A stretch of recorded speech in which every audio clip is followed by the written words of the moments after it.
Marvel. I hope they make it into a movie again, because, like I said, the first movie was fine. John Leguizamo, like you said, stole the show. He could come back. He could come back as Violator. There's no reason. That's the great thing about all that makeup. That's what I always say about Star Trek. Like, Worf can be Worf forever because he's got so much shit on his face.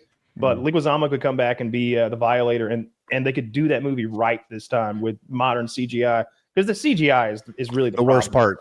The worst part. You see all the same copy-pasted devil demons when you're going into hell. It looks brutal. The devil looks horrific. And his cape looks good in the dark in quick shots because it's like this giant magical flowing like tapestry of evil. But then you get a better look at it and it looks like shit. But his powers are cool. He's got those evil powers and he's dark as fuck. The animated version on HBO is pretty good too, if you've ever seen that. Yeah, no, the animated version is a classic. You know who's signed to play Spawn right now is Ryan Gosling. Fox. Oh, yeah, Ryan Gosling. Close. And Todd McFarlane keeps saying he's going to direct it. He just has to figure out when. And well, I don't know, man. I don't think he's ever directed a film before. I was gonna say, has he directed something before? No, so I don't know. I thought you were gonna say he just has to figure out how to direct, and then he's gonna direct it. Well, that's what's crazy about it is that I'm like, Todd is like one of these guys who like seems like he can do anything.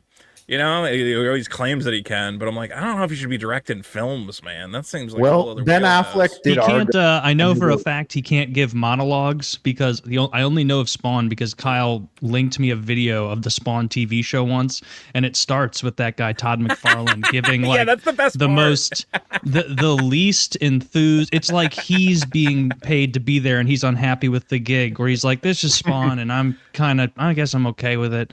You know, enjoy the story of a man who has to fight back from hell. Yeah, it was a little. He's like in a dark room, and Kyle was saying it was funny when you sent me the video, and I'm like, this does look funny, but this guy, if they told him sell this show as poorly as you can, he couldn't have killed that role more. Really, really rough stuff. He shouldn't be in front of a camera ever. Yeah, it's bad. Well, what's hilarious about him? So you know he has that whole toy company, which is how he makes all his money now, right? McFarlane Toys. Like, he makes infinitely more money from that than the comics or anything else. And they have a YouTube channel, and, like, half the videos are just, like, shitty cell phone videos of him going, so I thought Superman needed a new vehicle, so I gave him, like, some arms in the vehicle so the vehicle can punch. And I'm just like, Todd, get, like, a guy other than... I know it's your company... But like they're just the shittiest, just him in a room with the action figure. He's like the vehicle punches. It's gonna sell itself. Yeah. But in a way, I'm like, I don't know, maybe this is the best possible marketing, because watching Todd McFarlane play with a stupid Superman toy, I'm like, I do kind of want that stupid Superman vehicle he made. How expensive is it? Because like every time I look at something like that, I'm shocked that it's 180 or something. No, very cheap. He does like Marvel Legends competing. Yeah. Well, now everything's expensive in that whole space, but look at like 45 Canadian dollars, 40 Canadian dollars for one of these. I was looking at Warhammer the other day. Like, I have no interest in the tabletop part of Warhammer. I like the lore and the books and stuff. Buy it. That Joyride toy. I have it upstairs. Oh, do you want some Warhammer? I have that 1/18th Joyride Space Marine that you might be talking about. It's just a blue Space Marine, and he's like an 18th scale. Oh, I thought you were talking about the Warhammer. There's one Warhammer figure that I bought. It's the only one I have. It's not a board game toy. It's just like an actual action figure. And it's 1/18th scale, and it's a Space Marine with like a chainsaw sword and a bolter, and it's just trying to keep up, Kyle. It's not some stupid toy; it's an action figure. Okay? You idiot. I think I wanted like Lionel Johnson or something, and it's at like a 1/8 or something, and it was like $250, $400 or something crazy like that. And yeah, mine was 1/18th. Yeah, it's way too expensive for just a knickknack that I want on like a table. I wouldn't play the tabletop. I'm not into that at all. I heard the Titans are like $500 or something like that, and they're hard to put together. What a ripoff of a fucking board game. Just get a 3D printer, dude. Then you have every figure you want. Is there a Warhammer trading card game? Like, do you have to do the tabletop? I think the video games are the second most popular. Actually, the video games might be more popular than the tabletop at this point. I don't know. It has to well, be. The people that are into the video games, like, will spend, they could spend $300 in the last 5 years of video games or something. But if you're into the tabletop, you could literally buy one figure that costs that much. Yeah. They're crazy. They are crazy. I have a bunch of buddies in LA that have like whole ass armies all painted and stuff. They're all into painting them. They look so sick. I'm like, wow. The fact they're made of like, plastic ruins a lot of it. Like they should at least be made of pewter or something. They used like to be made heavy. of pewter. The original ones were pewter. But then obviously they're like, this is costing way too much, and producing pewter miniatures kind of sucks, I assume.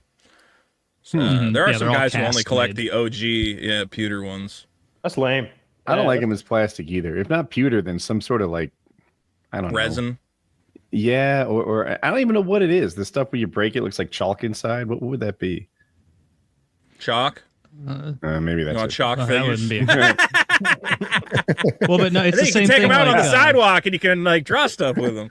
Like, you know, when you play, it's like when you play chess with like a cheap plastic board, and you just kind of move the pieces, and it's very unsatisfying. And then you play chess on like a very heavy set, and it's like, man, every piece I move feels like I'm making a real decision. It's loud. It's loud when you put it down on the board. Yeah.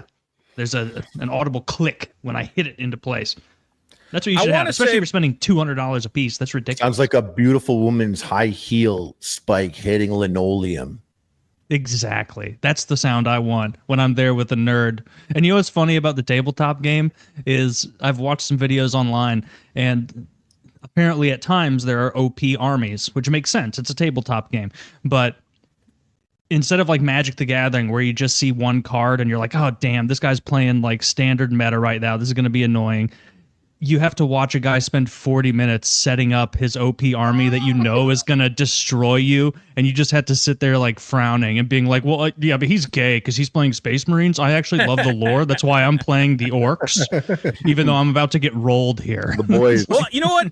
I was listening to something, and this is interesting, and I think it's Warhammer, that at top level tournaments, the winners, like the prizes, are determined on a point system, and points are given out not just for winning games, but also like most attractive army or like coolest theme or whatever else. So you can actually win Warhammer tournaments or like do better in them by like doing creative stuff or being creative. Ooh, unfortunately, even though Eric lost every match, he did bring a girl. So actually, that's what's funny is female Space Marines apparently don't exist in the lore because the figures just didn't sell. So they're like, all right, take them out. There's no female Space Marines. They have the sisters now, the sisters or whatever, but the battle sisters. They've had those for a while, but they're adding lady. They're fighting over whether a certain faction can have females members of that faction. And they're fighting. Diehards are like, yeah, the Warhammer community